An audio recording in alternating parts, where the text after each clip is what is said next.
Hi, I am Petri Huhtanen. I am Bishop of the Returned Christ, Lord Rael. I'm reading news now. Finland to grant refugee status to Afghan women and girls. Finnish Immigration Service has announced that all Afghan women and girls will be granted refugee status due to worsening position of women's rights and freedoms. Since the Taliban rise to power in Afghanistan, the Finnish Immigration Service has updated its guidelines on the processing of applications submitted by Afghans to reflect this change. The decision-making practice aligns with the report published by the European Union Agency for Asylum EUAA on January 25, 2023.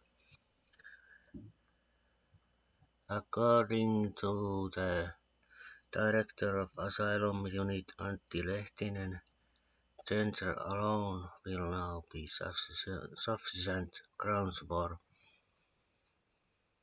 asylum, whereas previously it was only one of the many aspects considered in decision-making process. The decision is a proactive measure taken by Finnish Immigration Service in response of the deteriorating situation for women in Afghanistan and not a reactive measure following the EUAA report. Additionally, the Finnish Immigration Service has updated its guidelines on the processing of applications submitted by Afghans from a Hazara background.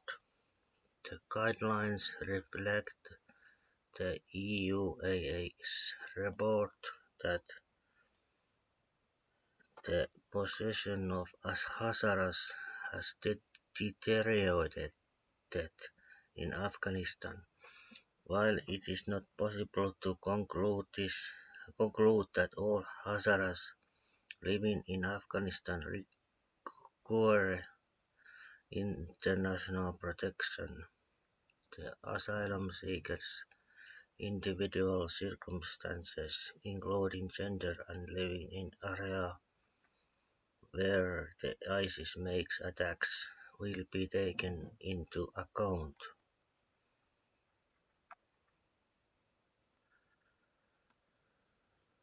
The Finnish Immigration Service has not made any decisions leading to the removal of Afghans from the country since July 2021. In 2022, 511 out of 612 asylum decisions made for Afghans were positive, with 394 granted asylum. 7 received subsidiary protection and 110 issued a residence permit on other grounds such as compassionate grounds.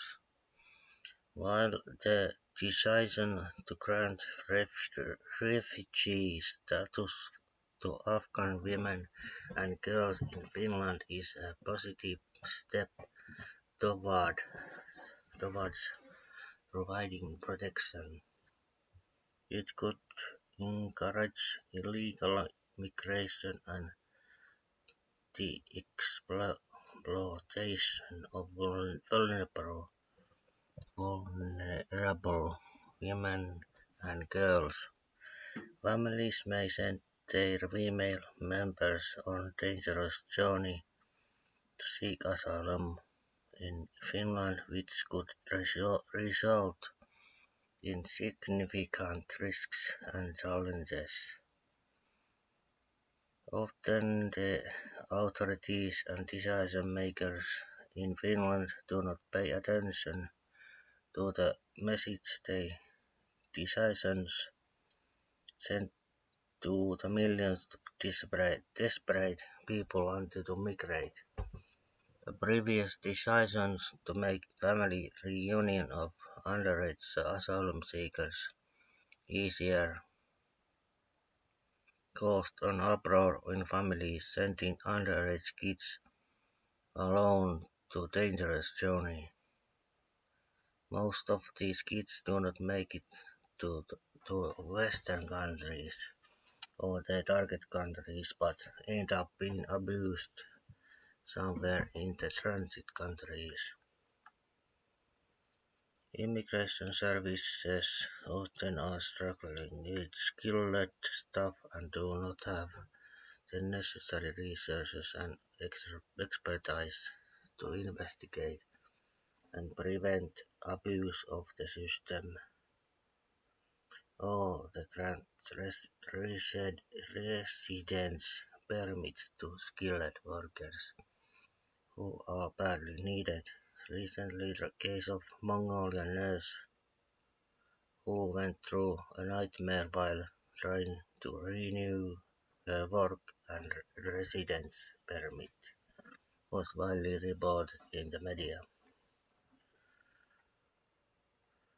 Discouraging irregular migration and addressing the root causes of displacement and migration is also not functioning. Finland should work closely with other countries and international organizations to address the humanitarian needs of displaced persons and promote stability and development in conflict affected areas. This approach will ensure that the country can provide effective protection to those who genuine, genuinely, genuinely need it, while preventing the misuse of the system and exploitation of vulnerable individuals. And I add this to this end.